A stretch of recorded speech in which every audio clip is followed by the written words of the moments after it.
Welcome to the Basecoat Brainiac podcast. My name is Austin Hauser. I am Chief Brainiac over here at Basecoat Marketing. If you own a painting business and you're listening in right now, you are in the right place. Now, today I'm pleased to introduce Chris Kiefer with Boolean Automation and Review. I hope I pronounced that right, Chris. Chris is a fellow tech nerd like myself, and he's actually solving one of our industry's most commonly asked questions, the biggest pain point. And that is, what is your tech stack? And, before we even dive into the question of what is a tech stack and discuss how you go about automating your business and saving time, first of all, Chris, you're a busy guy. I just wanted to take the time to say thank you for taking the time out of your day to be here and provide value to our audience. Absolutely. I love talking and podcasting and just having I like debates too. So I don't know if we've got any hot topics that we're going to be discussing, but this is one of my favorite things to do. So I'm happy to be here. I mean, if you want to talk about pineapple on your pizza, I'll be happy to defend that. Did you see that I interviewed the owner of the pizza place that made the pizza for Joe Rogan? No. Yeah, on my podcast. So we went deep into anchovies and pineapple. So, I mean, obviously the answer is pineapple does belong on pizza, and we all know that. So yes, we can pretty clearly. Much, perfect. So yeah, before we get too far into the weeds of pineapples on pizza and automating businesses, Chris, give us a little backstory, man. How did you get here today? Why do I have you on this podcast? Just kind of take us down memory lane. Let's hear everything that you have to say. Absolutely. So yeah, I'll try and do it in 90 seconds. I'm an engineer, graduated from Carroll College, took an engineering job in structural engineering, hated it, quit 6 months after I started, bought a drone, thought it was cool. This was back before drones. I got the DJI Phantom 1, and then I had to solder on a GoPro and some other stuff.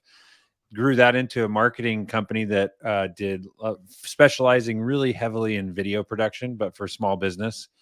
And I always say we were the typical millennial marketing company back in the, 2016-ish time frame, Yep.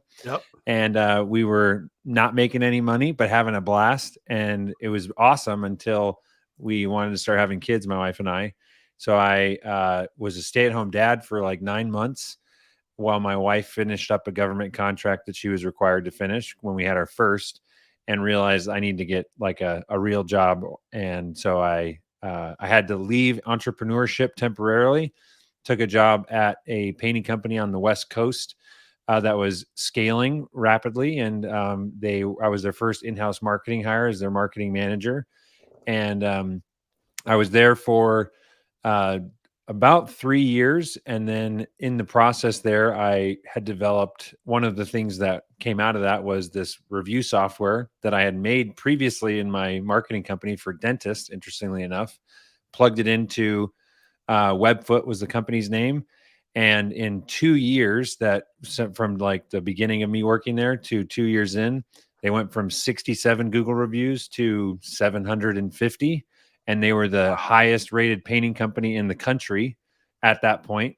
And then we were all these other companies in the Nolan Consulting Group that Webfoot was a part of started asking about this review software. And by the way, if you're a painter, it's still a great tool. It's out there. There's 50 to 60 companies, painting companies specifically, that use it. And I always say it was the review software that I made because I was frustrated as a marketing director of a painting company of all the other generic tools that were out there. Yeah. But that tool, not knowing that it was I basically landed in the best case study ever unintentionally, being the marketing director there. It opened the door to us meeting all these other painting companies that then were talking to us about other pains that they were having outside of reviews. And when I say us, my wife was the one that was selling it because I was working full-time at Webfoot. And so one thing leads to another. I'm automating everything in the marketing and sales department at Webfoot and sharing all these ideas and cool things that I'm doing with this consulting group. And people started saying hey, could you help us? And so it kind of organically, about almost 2 years ago, I, made sure I had a smooth transition out. I worked with Gavin and Travis on replacing myself and moving on. And so the Boolean automation consulting and implementation was born about 2 years ago. And so now we specialize in, I like to say, if there is a piece of software that a painting contractor is considering using, we have worked with it, know how to use it, been on a demo with it, or have researched the crap out of it and can help you make a decision if it's right for you, and then get it connected to all the other things in your business. Yeah, so that's I love that background, especially starting with drones. I've owned a drone since before they actually had like cameras on them as well, and I remember I flew that thing once on like Christmas Day. It immediately got stuck in a tree, and then I like gave me this anxiety to never want to fly it ever again. So the Mm, guys that can pilot I've those lost things, many drones. Yes. Yeah. yeah, you just got to go into it knowing that you're going to break something expensive. Is that the key? Well, I feel like you and I, it's like we're going to talk about how we had to walk uphill both directions in the snow. Our drones back 10 years ago didn't have obstacle avoidance and like 65 sensors around it that a Right. 2-year-old could fly. Like, it was high stakes. Like, I had landed a drone on a rooftop, and you're like, I got to go knock on the door of this person's house and tell, it's like, what do you just figure stuff out. But nowadays they're so high tech and small and lightweight that I've seen 8-year-olds just crushing it. You could fly at full speed straight at a brick wall and it would stop. Wow. Back in the day, you can't do that. You couldn't do that. Fascinating. Yeah. So, all right. So let's talk about automations, because this is ultimately why I have you on here. And again, uh, honestly, it's the number one question we have asked. Most of our clients are doing about 500K to a million each year, and they still have this trouble. Now, the smaller guys, let's say, a guy, truck, or let's say a couple crews, that's still going to be a challenge for them as well. But the bottom line is, as you grow as a painting business owner, your tech stack needs to grow with you, right? It's very easy to get into a spot where you're scaling, and then you start outgrowing your technology, and then you realize, oh shit, balls are being dropped. So your a tech stack is just a combination of software together that combines into the technology that you've stacked together to run your company. So let's talk about what that looks like on your end. What are some common customer pain points that you typically solve? Start from like 30,000 feet and work our way down. Yeah. Well, the first question, it's not necessarily a pain. Well, I guess you could say it's a pain point. It's the most common question people ask us is, what's the best tech stack, or what's the best software? And I like to use the analogy of, what's the best house? And it's like, if you were to have asked me that when I was a 6-year-old, I would have said wherever my parents are at, because I'm 6. If it was when I graduated from college, I would have said I'd like to be in a condo downtown so I could enjoy the nightlife. If you asked me, a couple of years ago when we didn't have kids, but we were more established, I would have, given you one answer. Now we've got kids and we want a little more space. We want chickens. So it's like the best house depends on what phase of life your business is in. And I like that analogy because I think there's a lot of, villainizing of tools, or like, oh, that software is terrible. Or it's like, it could be perfect for the person that's using it. Like, obviously someone made the software. I always have like the developer's best intentions in mind. It's like, clearly the person behind this had a pain point and they thought this was the best solution for it. And so if you're like them, you're probably going to enjoy it, But I also think the reason that that's a key analogy is that oftentimes people will come to us and there's like a frustration in, why did we pick this thing? Why are we using this tool? It doesn't work for us. And even like, hey, we should have never trusted John 2 years ago when he said to use this. It's like, well, 2 years ago, it probably did make sense, but it doesn't mean that you made the wrong decision, or you should have jumped to Salesforce or whatever, enterprise tool, because that's what like real companies use. So that's the first thing I would say is, the right tech stack depends on the size of your business. And Yeah. so I would say, I'll leave it at that. I've got, follow-ups, but I don't know if you have any other questions on that No, I particular think you're topic. absolutely right. I mean, the question that I typically pose is, what problems are you looking to solve, or what is most important to you? We have Yep. some guys that love the ability to have all of the estimating tools in one, bucket, right? Other guys love the presentation format of different software that's out there that might be a little stronger on the presentation side, but not as big on the communication side.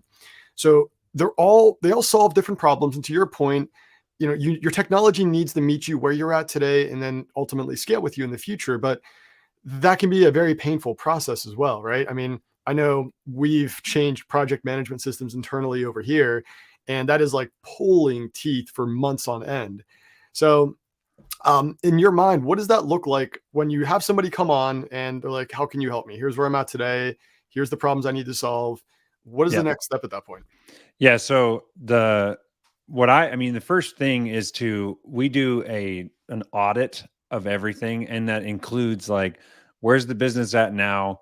And then let's say, where are you guys going to be in 2 years, 3 years? Let's say best case scenario, you hit grand slams, you get all the right people, you just crush it. Like, what's the goal for the business? And then I'm also very interested in why. It's curious to me how there's a lot of us. I feel like a lot of times people are obsessed with just revenue. Like they want to be bigger. Bigger is better.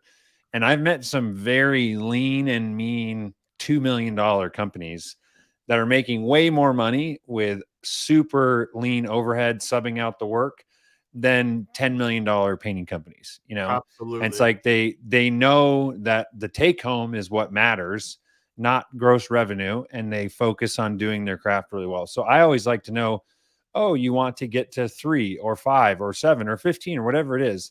Why? What's that going to do for you? What is that? Is it like enabling you to do something else in your life that you're not able to do right now? Because when someone gives me a number, I always say, why not, $2 million smaller than that? Why not $10 million bigger? Like, why? How did you come to that? And a lot of times people don't have answers. They just are like, it seemed like the next big number that was hard, which is okay as long as you can say that. Like, that's Yeah. what I'm doing for now. But the reason that matters is because I like to approach the software thing in the same, going back to that house analogy. Like, you don't want to get, like, no one buys a house with like, I just am looking for what's perfect for me this day, this week, or this current moment in life. You generally, if you're buying a house, are looking at like 2-ish years, 3 years, 4 years, and you want to make sure that it's going to suit your needs in the foreseeable, like in the immediate future, right? Yep. And then know that it's okay. We could maybe ride this out longer. We might need to switch at some point. But that's the first thing I would say is, when someone is like, I need help, it's like, okay, let's look at everything that is going on. Where are you at? Where do you want to go? And then I love what you said also. It gets down to what's important, because the one thing I can guarantee you, after seeing hundreds of software demos and integrating with dozens of them, there is no silver bullet. There's no perfect software. Nothing does it all. It's all trade-offs. So That's it's right. like, depending upon the size of the business, and then also how you want to, like, what's your unique selling proposition, or what do you want your strategic advantage to be? Some people really like marketing tools. Some people really, like you said, they want like the most impressive presentation. Some people just want like the easiest thing for them, or the easiest thing for the customer. And like, all those things oftentimes don't come together. There's like, I like to say, smaller companies generally, and I say small would be definitely under 1 million, but I would say some $2 million companies I would consider in this, like 2 and under. Simpler is generally better the smaller that you are. Yeah. So having a bunch of widgets and tools and features and things that apps can do is kind of pointless. I like the analogy of, I got a lot of analogies, by the way, because this is I how my love brain analogies. works. Yeah. It's Yep. like, there are softwares that are really impressive. They do so many things. And it's when you buy that, when you don't have the bandwidth to leverage that tool, it's the equivalent, or when I say bandwidth, it could be you personally don't have the time, which is often the case when you're an owner operator, or let's say you don't have a marketing manager yet. So there's a tool, like HubSpot has some really awesome marketing features in their marketing hub. It would be silly for a $2 million company, in my opinion, to buy HubSpot unless they had a marketing company like you guys or someone, or a marketing manager that could actually leverage that. So I like to think that buying tech that's like too far ahead of you is the same thing as buying a Lamborghini to sit in your driveway and rust because you don't have a driver. Right. But if you have a race car driver, buying a Lamborghini could be the best investment you make, because that driver is going to win you a lot more races with a Lamborghini than a Honda, you know? Yeah. So it's like that. It's important to don't get the, you know, the envy or the jealousy of like, ooh, I saw this cool feature that this other company has, because they might not actually be leveraging it. If they're the same size as you, they might not actually be leveraging it to the level that the marketing videos of that particular software company is telling you, because all tools need to be, you know, managed or monitored by people. So yeah, I would say that's a really big thing that I feel like I always am trying to tell people, like, okay, let's just focus on what problems you have right now and what are the problems in the next 12 to 18 to 24 months that are going to come up, and let's find the tools that are going to solve those problems. Because one of the biggest reasons that I think businesses fail or go out of business is they are focused on, they're too distracted by too many things, or they're solving, like, they're over optimizing problems that are just like, just use a piece of paper, man. Like, Yeah. I love technology, but I've seen some people, you know, build 2, 3, 4. I saw a $10 million tree care company that was built basically in Google Sheets. And it's like, Yeah. so if they can do it, you know, that's Simple not, your skills. technology isn't your problem. And that's simple. Like, let's talk about that. I would say the other thing that I like in every single call when someone comes to me, especially smaller companies, say you're under 500,000, like, the reality is technology doesn't scale your business, and you need to know that early. Yeah. People and processes scale businesses. Technology just removes friction. So if you have a bad business and you throw technology in it, it just removes the friction and helps you spiral out of control faster.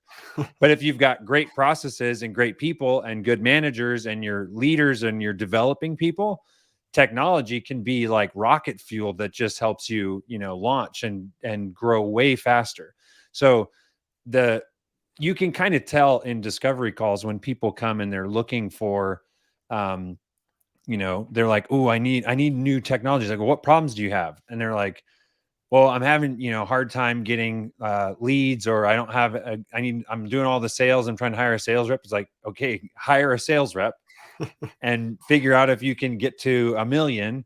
And then it's not that you don't need technology until 1 million, but I would say, again, the limiting factor is oftentimes not technology when you're below 2 million. Exactly. I completely agree with that. And it goes for like marketing as well. We don't typically work with companies doing less than 500K a year because, first of all, we look at margins and making sure that we stay within that. We never want to have our clients stretch for something. But at the end of the day, a company of that size can do it on their own. You know, that's the Yes. hustle factor. That's that guerrilla marketing. Like, you need to get out there. And it's the same way with technology as well. You will reach a certain threshold where technology can help scale. But until then, like we say in our company, simple scales. You keep it simple, it's so much easier to grow, right? Yeah. Um, And I would look, say, just to add on what you're saying, obviously an amazing tech stack would make a smart, intelligent business owner grow faster from 0 to 2. yeah, So I always want to clarify, I'm not saying, oh, don't waste your time on tech. It's just like the amount of energy that you should be spending on trying to find the right tech is just like, I mean, just pick whichever name comes into your head that's a CRM or an estimate tool and just ride that out until you break at least 500,000, because you can't do anything if you don't have cash. And if your business isn't cash flowing, that's like rule number 1 of business, you know? And that's where I feel like people, I mean, oftentimes it's like the limiting factor could be limiting beliefs inside the entrepreneur themselves, Totally.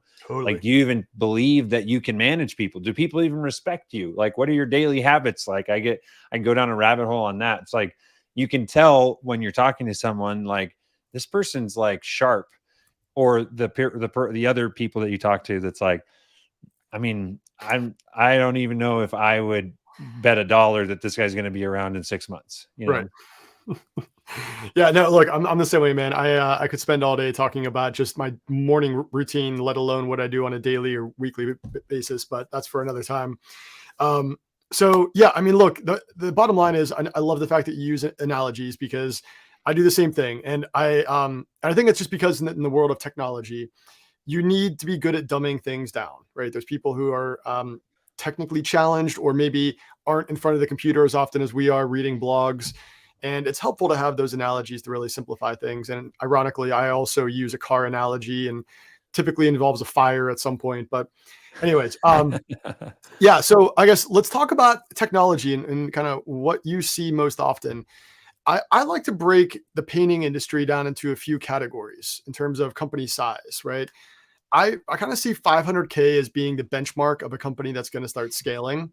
And then about 1.5 to 2 is that next threshold. And then once you get over 2, everything really starts to open up, in most cases, right? If you're running your business right, the margins are right, and all that.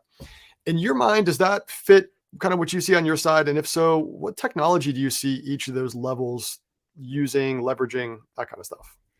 Yeah, I actually have like a typical roadmap of like milestones, and so I say that somewhere between the $1 and $2 million mark is where painting companies begin implementing technology.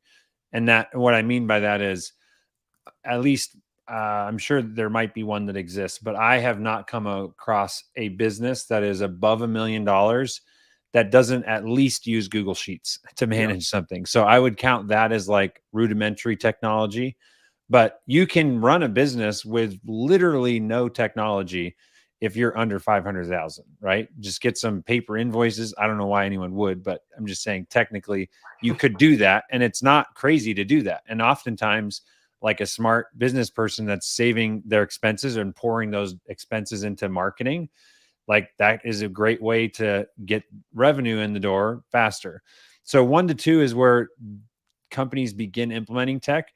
I think that it's around $3 to $7 million, and it's going to vary whether you're commercial or residential, or what your average job size are, and if you specialize in cabinets or exteriors or whatever it is.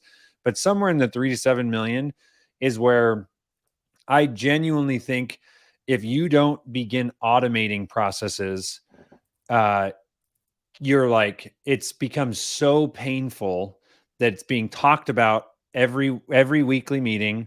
There's like errors that are coming up. The amount of wasted time is like just stacked. So it's not like, if it takes you 20 minutes of, data entry to take a job from it being one to putting into production, if you're doing 5 jobs a week, it's like, it's an hour and a half, whatever, we just deal with it. But as that number scales, you start realizing, like, oh my gosh, we have like 2 people in our business that literally just copy and paste data.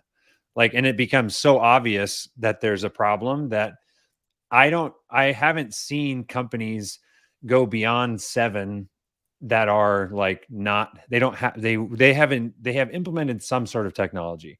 And then at a big enough size, say 20 million or bigger, I think that's when companies are like, they've figured out a lot of stuff, and they oftentimes have a technology expert or a CTO or someone in-house.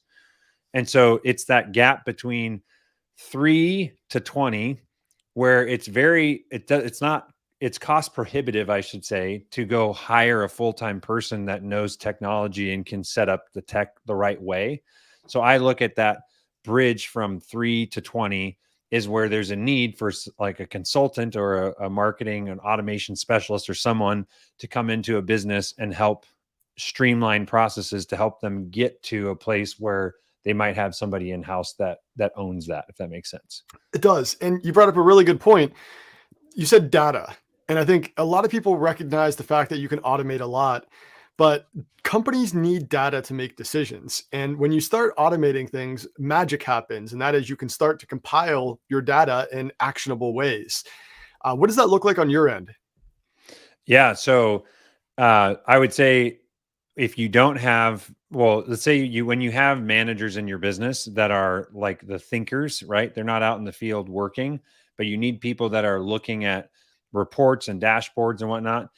I always say if you don't have dashboards, it's basically, or oftentimes I would say without automation or without your tech integrated, your managers spend most of their time pulling data, like exporting this CSV from that file and this one from that software and this from over here. And then we merge it all together and we put it into a sheet and we manipulate it. And it takes me an hour to get my metrics ready for the meeting. And that's the exact same thing as like a pilot flying a plane and having to do like math and like look at a like fuel lever and Out see of like our cockpit, gauge. yeah. Yeah, and just like he's crunching numbers to see if he's going to make it to his destination or if he needs to adjust course. It's like that's why dashboards in airplanes are like so obvious, because there's a lot of things you need to be paying attention to. And if you had to do any of those calculations manually, it wouldn't work.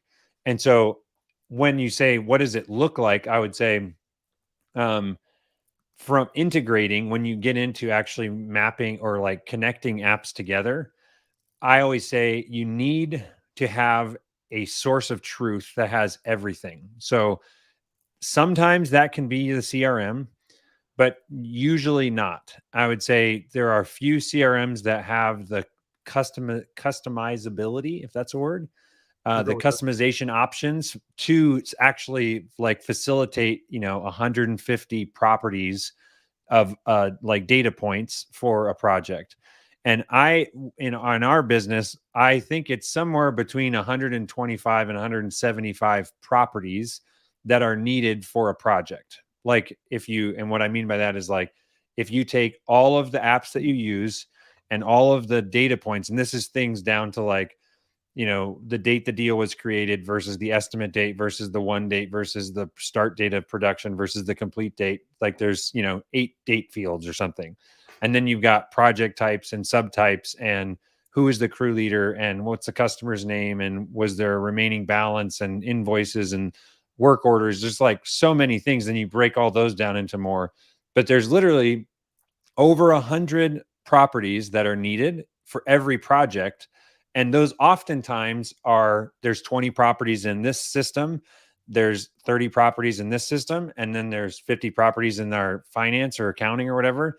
And what you need to do is get all of that together in one place, because once you have it in one place, now, I mean, anything that you want to pull a report on, if everything truly is organized in one big flat data set, you can slice up the data however you want and you can make reports on whatever you want. And it gets really, really powerful because, like, I'm not kidding. The best part of my job is when we unveil like that's like the cherry on top that everybody wants. That's like Yep. the reporting is where the ROI is going to come, because yes, we can save time, but the value is like making better, more informed and faster decisions. And we can like flip off marketing because we know, ooh, we just hit, the 33rd lead that we need for interiors. And we know that we're going to close 45% of them. So we need, we can stop spending because we have enough leads in the pipeline to fill us out for the rest of the season or whatever. It's like those types of things become possible when everything's integrated and connected, because your backlog, all the statistics to be able to pull levers and literally save thousands of dollars because you turned something off 2 weeks or 3 weeks before another company that's, reactive. Yeah, no, it's, I think a lot of people overlook the importance of having what we call a scorecard. We use EOS here at Base Coat Marketing, but it's no different, as you mentioned, than a pilot in his cockpit and all the instruments and gauges. It tells you what direction you're heading, how fast you're going, how much fuel you have left. And that is what you need to run a company successfully. Now, I do want to back up a moment here because I want to look at, let's say, a company doing under $1 million, because in this industry, that makes up in my opinion, the vast majority, 95% of painting companies. Mhm. What do you see as the most common tech stack, or if we even want to simplify it further, CRM, that most painting business owners doing sub $1 million tend to go to or use? Yeah. So I would say for under $1 million, if you, and again, I would say if your goal is to just stay between 1 and 2, which I think again makes a ton of sense for a lot of people. The all-in-one systems are much more attractive because, like I said, yes, they may not do everything amazing, but they solve 80-90% of your business problems, and it's all in one place, and you can forget all the integrations. I mean, there's still a couple integrations generally, but you don't have to worry about like 8 different apps that need to be talking to each other. And so I would say, I mean, Drip Jobs is a very, very popular one. I've seen some people use Estimate Rocket that does quite a few things. Um, I don't know. There's CRMs, but there's not any great. Like I've seen some people run their business out of QuickBooks, which I don't recommend, Yeah, I just but actually you heard about can that do it. yesterday. In fact, Yeah, it's wild. it is possible, and they do Yeah. have like a projects feature.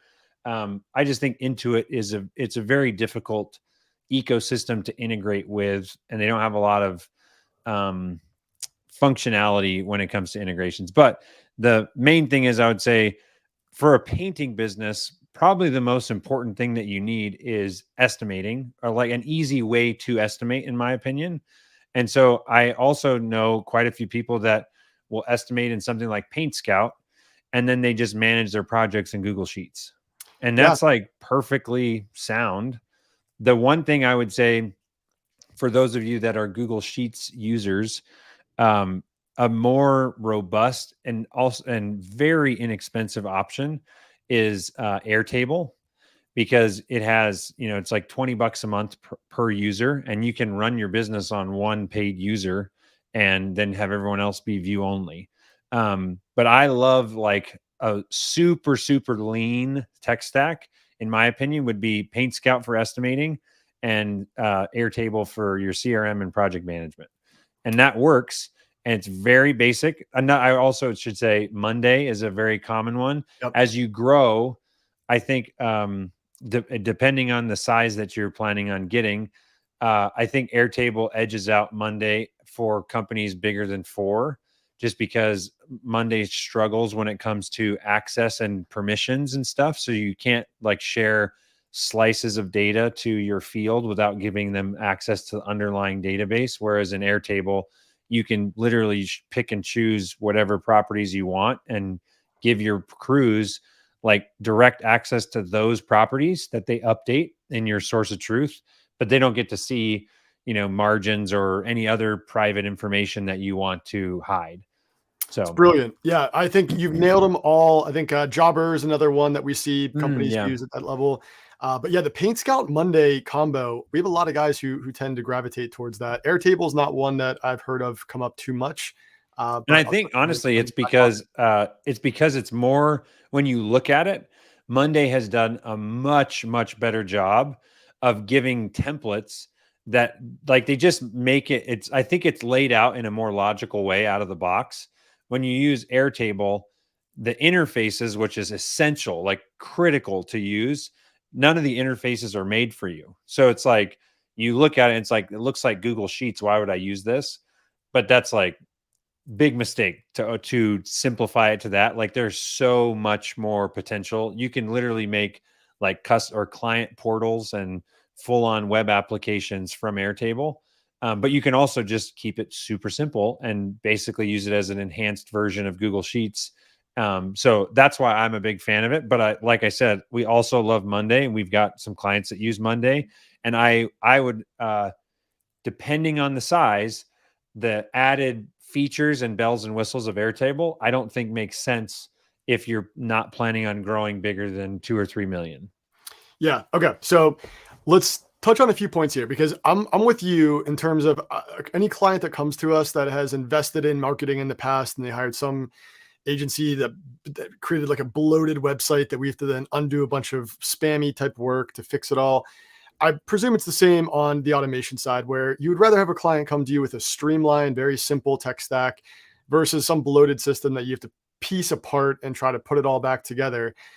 In your mind, as a painting company grows, what do you feel like? Do you think Airtable with Paint Scout, do you think that is what you would prefer a company to grow into to eventually come to a company like yours to help them automate things? Or like, what is, I don't know if there is an ideal tech stack at a company doing $1 million sub $1 million, but what would you recommend maybe the top one or two go-to programs would be? Yeah, I mean, I would say I love I am not an estimator. I've actually, this is kind of funny. I have never estimated a project in Paint Scout. I've never done it. It's like I mean I have put stuff together, but I've never like been an estimator, right? So I understand it very well, but I just listen to what sales reps say. And I feel like I hear a lot of people say that they like it and it integrates really well. So that's what I would say is like if you just want a reasonably priced estimate tool that looks professional, has a bunch of nice features, and integrates. That's this is a big thing that I forgot to mention earlier, and that is regardless of what tech you're going to use at any size of business. This is applicable knowledge for anyone of any size. You know how say 10 years ago there was a lot of talk of mobile first, like we have to be a Oh, yeah. mobile first, and desktop is like, oh, why would you use anything on desktop? Everything needs to be mobile friendly, right? And I feel like the current, like where all software is going, because you have so many niche apps getting created, that the idea of mobile first is kind of silly to me because the new priority is integration. So the future of software and technology is integration first, then mobile, then desktop, in my opinion. I couldn't agree But the more. reality is, if you have really good integrations, I don't even care if it works on my phone because I probably won't even have to do anything on my phone to begin with because it's just sending data to the other app that's necessary. So integrations, when it comes to integrations, when you look at a software, the first thing I always do is I go to Zapier and I go to Make. Yep. Make.com is another tool that's, I actually think Make, well, for if you haven't heard of Make, Make is like probably a sixth of the price, literally 1/6 of the price of Zapier. Yeah. And way more scalable, has a bunch of features, but the trade-off is it doesn't integrate with as many apps. So right now, I think Zapier's at like 6,000 or more apps, and Make is at like 25 or 3,000 or something like that, 2,500 or 3,000. So it's like not quite as many integrations, but if a software integrates with Zapier or Make, it just opens the doors to easier integrations with other apps. If it doesn't integrate with Zapier or Make, it doesn't mean that you can't use it, but it has to have an API. Like absolutely has to. And if it doesn't have any of those three things, Zapier, Maker, and API, I do not know why anybody would ever use an app that doesn't have one of those three things, because you are guaranteeing a person's job to put data in or pull data out of that tool. And so integrations is so key because I would rather have a software that integrates really well, that like is good with its features, as long as I can move data in and out automatically. But the softwares that are really fancy and super awesome, there's one software I just met at the PCA. I'm not going to defame them, but they're brand new, super cool. Like the guy was showing me this. I was like, this is incredible. Like, I can't believe what this thing could do. And I was like, so tell me about your integrations. And he was like, oh, we don't have any. And I was like, we have an open API, right? He's like, no, we actually just been focusing on the app and we're going to tackle that later. And I was like, that's totally backwards, because you could have a mediocre app and get like people on board. And as long as I can send data in and out, now you can keep improving it. But anyways, I digress. That's the biggest thing, regardless of your size, is it's got to integrate. And funny, now remind me, or go ahead. I was going to say, remind me your question, because I went on a tangent. No, I think that's exactly right. I was actually ironically just talking to a very large painting business down in Florida the other week, and we actually turned them away as a client, given that their entire CRM. I think they were doing about 6.5. Their entire CRM is built in-house on Microsoft MVC framework and .NET, and it's like on an in-house server. So when their power goes out, their entire thing goes down. Oh No, no. obviously no integration. They have some guy out in California maintaining it. And I'm like, yeah, there's no way that that's going to be something you're going to grow into long term. And they were not in the mindset of ever changing that. So it Oh helped my them get to where gosh. they're at today. But I mean, just the amount of stress that would put on me as a business owner, knowing that that server in the corner is running the entire business, that's Oh a lot. yeah. It's crazy. Yeah. But integration, that's so important. And it's funny because I do the same thing. I go on Zapier, to see if that CRM that the person on the other end of the phone has any sort of an ability to integrate, because things like on the marketing side, time to lead is very important. And we need to get those leads to you as efficiently as possible. Email, text is great, but you need a process in order to scale a business, right? Yeah, absolutely. Yeah. So let's talk about the core components of a general tech stack. So as you start to scale, you get up to that multi-7-figure mark, you're going to have multiple different components of the technology that helps power your business. It's obviously a CRM is going to be part of that. A lot of people just look to that as the core of it. But are there kind of buckets of technology that you typically see a painting business scale into? Yeah, so we've actually broken it up into a bunch. When we're doing a discovery call with someone, I was going to read off some of the names on this list. Before I read the detailed list, I would say broadly, you've got inbound lead management, which is similar to marketing, but there's also marketing tools that are different. There's like speed to lead stuff that I think is in its own category. Yeah. There's marketing tools, estimate tools, presentation. Sometimes, depending on where you're building your estimate, sometimes there's presentation tools that do a really good job of like in-home sales or stuff like that. Then yeah, definitely CRM. I'm going to come back to CRM because there's a lot to say on what a CRM can or should do. Photo management or just like documentation, another big one.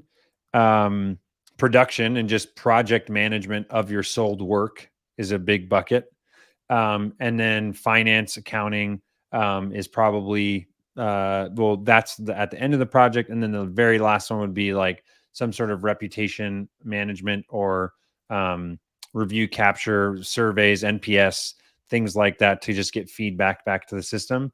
And then after that, if you think about a life cycle, if you chose the right marketing software, you should be able to nurture or re-engage those customers of yours and reactivate them down the line for other services.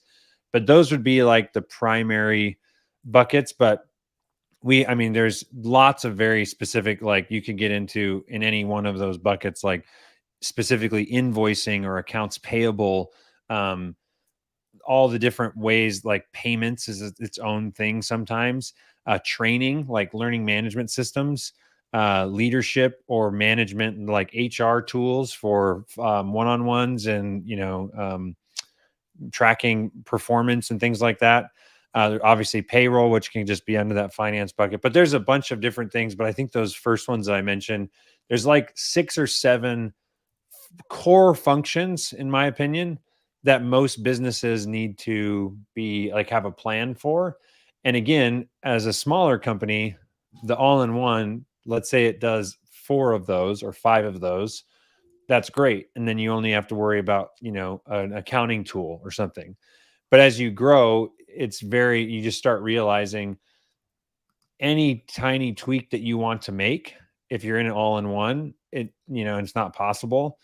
Hopefully that all-in-one integrates well, so you could add something on. But without fail, I would say most all-in-ones are just built for small companies. Like that's just what they know that larger companies are going to have more sophisticated people. So the all-in-one tools like Jobber, Job Nimbus, all the drip jobs, all of those are built for the 0 to 1 or 0 to $2 million contractor. And so just know that when you start to edge out of that ideal client, there's going to be other functions that become much more important. Yeah. And you started real simple and then you went deep there, right? When we get into the things like training tools and HR, a lot of people's eyes just glaze over, but it is Yes. such an important part of scaling your business is to have training documented. So that way you're not saying the same thing every single time you bring on somebody new. Yeah. But what is the life cycle of a customer that were to come to you? If let's say I own a $5 million painting business, I'm on residential, I do commercial as well. I have kind of piecemealed my technology together up until this point. How can you help me? What does the time frame look like? I'm not going to ask you how much it costs. I want to ask you what the investment is because it's an investment. It's what you're Yep. doing. How much Mhm. time is it going to save? All that kind of stuff. Yeah. So the typical journey or like a success for us would be a company that's 3 million. I always say three, but we've worked with one company that was 2.1 in revenue when they started with us, but they knew in 3 years, we think in our market, which was booming, they could be an $8 to $10 million company. So they were like, we're just going to swallow the Invest in it. swallow the frog, eat the frog, be the snake that eats the rabbit, whatever it is. You know what I Yeah. mean?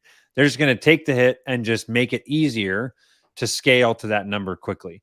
So, but back to ideal for us is like $3 to $4 million company that eventually gets to 10, 15, or whatever is the happy medium. But we want to hand off everything that we do. That's a big, I would say, differentiator or thing that is a common misconception. Sometimes people think that we're like making all these automations and then holding them hostage. So it's like if you ever stop paying us some monthly fee, like all your automations are gone. We're the exact opposite of that. We literally think of ourselves as like architects and developers. And then we like, if you think of an apartment complex getting built, we design and build, and then we give the keys over to someone else so they can manage it long term. And so I've invested a lot of time and energy in courses, our YouTube channel, and just trying to teach everything that I know and our team knows about integrations. So that's the ideal, is that they actually have someone in house that can become like the automation ninja to take that and crush it long term. As far as time frame, that's a great question, like on the value there, or how long does it take to work with us? Yeah. When I was at Webfoot, the work and the optimization and the automation that I did was over the course of 2 to 2.5 years. And there was three of us in the office that primarily were trying to solve this problem. It took a long time to get there. Now, what we're doing has surpassed what Webfoot was doing when I was there and the things that I did. And we're able to do that for the typical company in as fast as 45 days. That was the record that we just set with a client who was about to go on maternity leave. That I client think is also a client of ours, I was and I going to just say, heard that story. yeah. And so we were like, craziest timeline, but it was like, hey, when there's real world scenario deadlines, not like a nice to have, we did it and we got all this stuff done in 45 days. So when you think about, I will say the one thing that is a caveat with that is it was a husband and wife in that scenario that were very like, hey, whatever you guys think's best, we're just going to go. Like, we want to move quickly. We've been in other conversations with 5 or 6 people at the table and everyone has opinions, and it just Yeah. stretches out the process. So all that to say, I like to say about 90 days is a comfortable pace that you can crunch time down from something that took 2 years to 90 days to get that value, and then or recapture your investment and start seeing the results. So I think that's really important. As far as the cost, that's the $1 million question. We don't cost $1 million, but it is a question. And I would say everyone always asks that. We don't have, because it's not a software company, we don't have like, oh, do you want A, B, or C, or the premium plan or the pro plan or whatever? I've done stuff. Well, I do a lot of stuff for free. If it's like really simple integrations, I want to add more content to our YouTube channel. So I literally just had a client yesterday, or not a client, someone that was like, hey, we're trying to, I think it was no, I always get Jobber and Jobnimus. There's Jobber. And so I said, hey, let's set up a time. So in 2 weeks, we're going to get on a live like video, and I'm going to build out his integration between Paint Scout and Jobber live, because I'm going to add it to the YouTube channel. So if any of you guys are in that situation, you can do it yourself. So as far as cost, again, I'm of the mindset that anything that is a commodity And I would say basic integration, or like a Zapier person, that's a commodity. You can find someone on Upwork way cheaper than you can pay us to do something.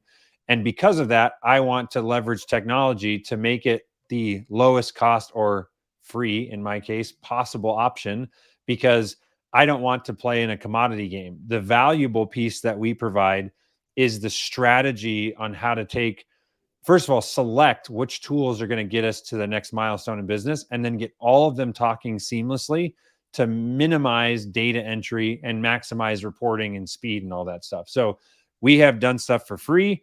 I've done hourly consulting. We've done small packages that are, a couple grand, all the way up to, large complex implementations that are north of six figures. So it's like, the range of what we will do. Like we have a full-time sales rep whose job is to get on discovery calls and see how we can add value in that 30 to 60 minutes. And if it makes sense to do further discovery, we'll do that. But there's nothing I love more than just being like, look, man, you don't need to do anything. And they're like, you're not going to try and sell me something? It's like, no, like you have to go hire a VA to answer your phones, free up that time, and then go, crush the next, revenue milestone. And then let's talk in a year or whenever. Or maybe the VA you hire can go watch our YouTube videos and solve all the problems for you. So that's my thinking.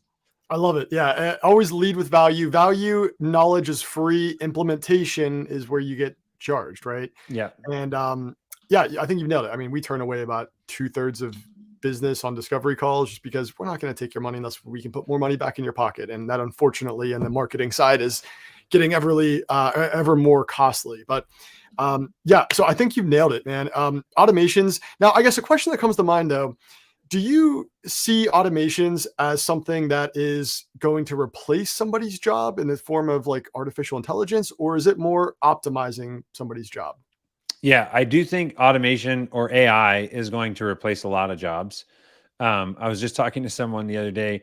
I feel like another reason why I'm so apt to give away as much advice and knowledge as I can is because I don't think that the knowledge itself is valuable. And if anything, AI is just going to keep doing more and more of that stuff anyways. I don't know if you like Google Sheet users, if you're not using Chat GPT to like write your formulas for you, it's crazy. And actually, this is insane. I'm making a video on this that'll be out in probably a week. But Airtable just released an AI feature inside of Airtable. So think it's like a spreadsheet view. And when you make a column, you can just talk to it. It's basically like Chat GPT inside of it, but you can reference other things that are in your sheet, and it knows it, and it will literally write a perfect formula to do what you want. And you don't even have to know the commands. You just literally say or type out like a logical thing that you're trying to accomplish, and then it spits out the formula. It's like crazy. So yes, AI is going to replace a lot of jobs. I think it's going to certainly get rid of the data entry, anything that is repeatable, which is honestly, most things are repeatable, that's what it's coming for. And so I would say in the short term meaning like 10 to 15 years, I feel like anyone that's looking at automation should be looking at it as, and this is our mission at Boolean, is to free you up to do what you love. So that goes for our clients, for our own employees, and then for our clients' employees. So I firmly believe that people don't love coming to work to do data entry, but people do love work if they're solving interesting problems and working with a fun team and accomplishing things together. People love that. And so they're tied down in all of these mundane, boring tasks that are just like poke your eyeballs out, like they're just horrible. And when you talk to businesses, and if any of you are listening, the people in your office that literally just sit behind a computer, they never talk to clients, or maybe an email here and there. Those people, those jobs are the ones that can be automated, but it doesn't mean that person's out of a job. It's just like, hey, we want you to go talk to customers and do value added things. Like, customers don't care how many times you have to move their data around in the background because it doesn't affect them. They just expect it to happen. But what they do appreciate is getting a call from a person and, checking in on the project or making sure that they're happy or all that type of stuff, coordinating, telling them, hey, we're going to have to move your job because of the weather or whatever it is.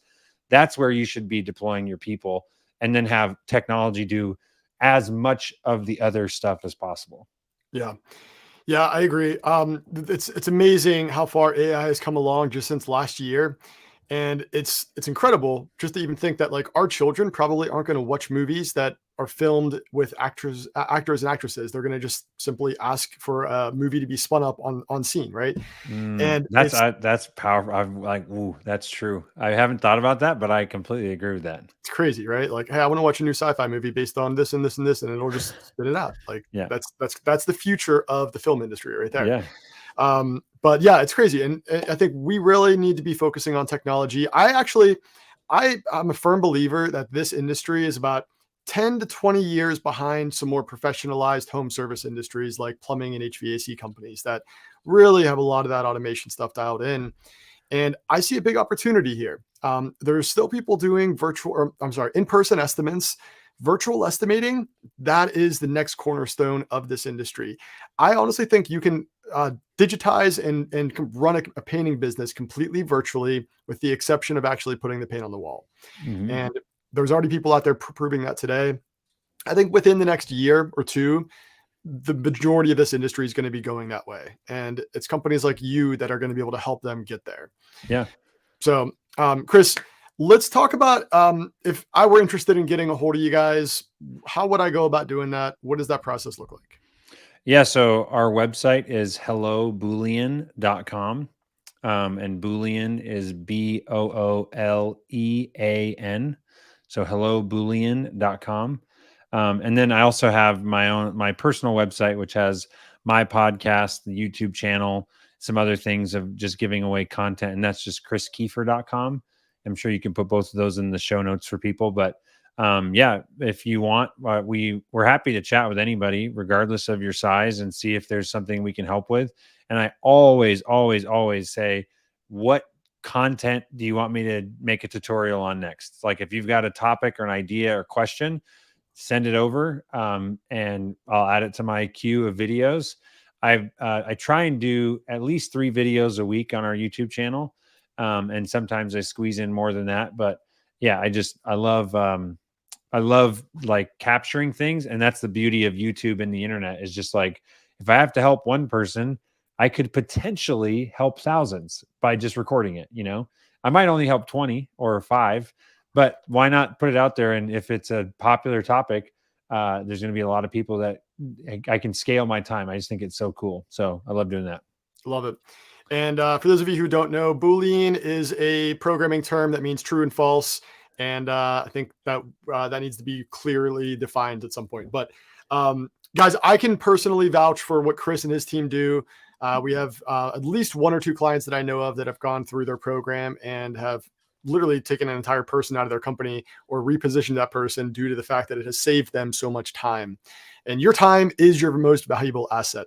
So Chris, I need one last, like, if you had to scream something from the mountaintop, one last recommendation, one thing that every client of yours, every painting business owner should be doing today, or if you wanted to pass along one piece of information to them, what would that be? So I'm going to go kind of a curveball here, but there's this book that I've been reading called The Ruthless Elimination of Hurry. I don't know if you've heard of that. No. And this phrase has, ever since I read it, I'm like 75% of the way through, but there's this thing that hit me. I've just been pondering it. If the devil can't make you sin, he'll make you busy. So that's a question I ask myself. It's like, ooh, that's convicting. But I would ask you guys, are your people in your business busy, or are they productive and effective? And I think we need less busy and more intentional work, because there's just a lot of distraction, obviously with phones and stuff. But yeah, if the devil can't make you sin, he'll make you busy. So that hits hard, man. I cannot tell you how many times that I've just found myself busy because I feel like I need to be busy. That's right. Well, listen, Chris, we're going to have to do another podcast about daily routines and drones and some other nerdy stuff. But in the meantime, thank you again for coming on here, spreading the word, and we'll be in touch soon. Thank you so much, Austin. It was great. And I'm glad to be collaborating with you and sending all the marketing needs your way, because you guys crush it on the marketing side. So it's been great. Love it. Thanks again, brother. Hey, thanks for hanging out with us on that episode. I hope you guys enjoyed that chat as much as I did. Now, listen, if you guys are hungry for more conversations like this, go swing by our website. It's basecoatmarketing.com/podcast. And finally, we are very open to feedback. So if we haven't covered a topic or there's someone you want us to chat with, please let us know. And don't forget to hit that subscribe button so you won't miss out on the next conversation for painters.